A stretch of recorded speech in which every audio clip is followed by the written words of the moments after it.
All right, the U.S. housing market is gaining strength on job growth and strong consumer confidence. In the first quarter of this year, sales of existing homes jumped to 5.6 million.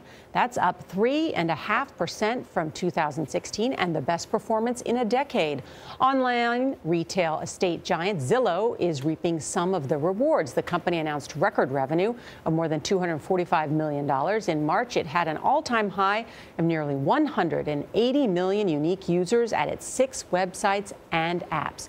Zillow Group CEO Spencer Rascoff is here with us. Welcome back. Thank you. It's great to be here. So just for everybody who doesn't know how Zillow works, what is the Zestimate that you provide? The Zestimate is Zillow's computer model's opinion of what every home in the country is worth. So you can see what the Zestimate is for any home, for your home, for my home, for your neighbor's home. And that type of information empowers consumers. It helps people make smarter decisions. And what goes into that calculation? A whole lot of math. When we started about 10 years ago, Zestimates had about a 14% error rate, and we calculated them monthly on about half the country. Today, Zestimates have about a 5% error rate. We calculate them real time, instantaneously, on the entire country. So that's the results, but not what goes into the calculation. What goes into it is we look at, we have a meta model that sits on top of thousands of submodels, and the submodels look at everything from proximity to an arterial, to comps, to last sale price, to tax assessment, to dollars per square foot, dollar per lot square foot. The meta model uses artificial intelligence to constantly iterate and constantly learn to figure out what the right distribution of the submodels are to calculate this estimate over time, and it maximizes for accuracy at the census tract level, which is a couple neighborhood blocks. Well, wow, we've gone deep. Yeah. You've got good news and bad news today, and we'll talk about both. Let's start with the bad news, though, because there's a bit of a kerfluffle for talking about your Zestimates. There's a new class action lawsuit in Illinois that says the Zestimates are misleading and that the Zillow quote is unilaterally gathered, compiled, and publicly listed properties and valuations without consent. That doesn't sound so great.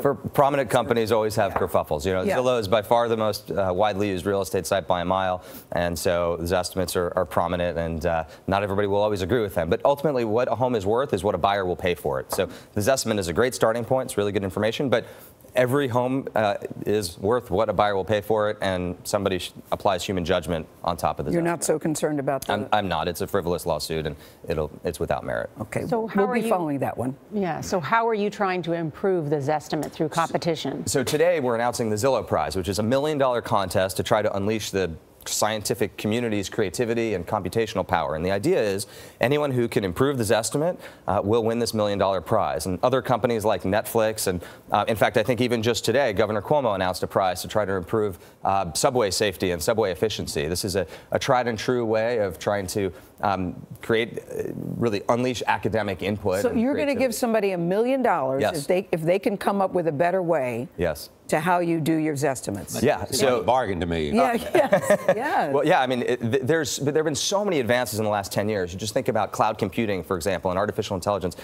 When we started this 10 years ago, all of Zestimate calculations were done by just a handful of computers that we had to own because there was no cloud. Now there are millions of interconnected computers in the cloud, and so the computational power is light years above what it was 10 years ago. So how hard do you think it's going to be, Spencer, to win this $1 million? Well, what I'm hoping is that people who have insights from other fields, whether it be self-driving cars or voice recognition, a lot of the advances in those other areas use artificial intelligence, a lot of the same technologies that improve this estimate. Yeah. And somewhere out there's a team of data scientists working on some other problem that can be applied to this important problem of figuring out what homes are worth. So I think it'll happen. I hope I get to write that check for $1 million to a team of data scientists. So what's the prospect for the housing market over the next 24 months? It's strong. Home values are very, very strong right now. Home values are up 7% year over year. In all regions of the country? Yeah, pretty much. In certain areas, home values are up 12%, but even the slow markets are still appreciating a couple points.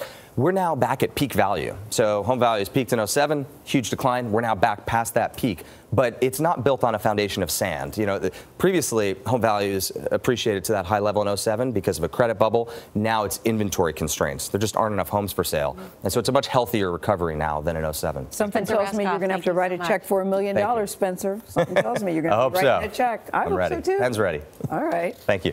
Thank you, Spencer.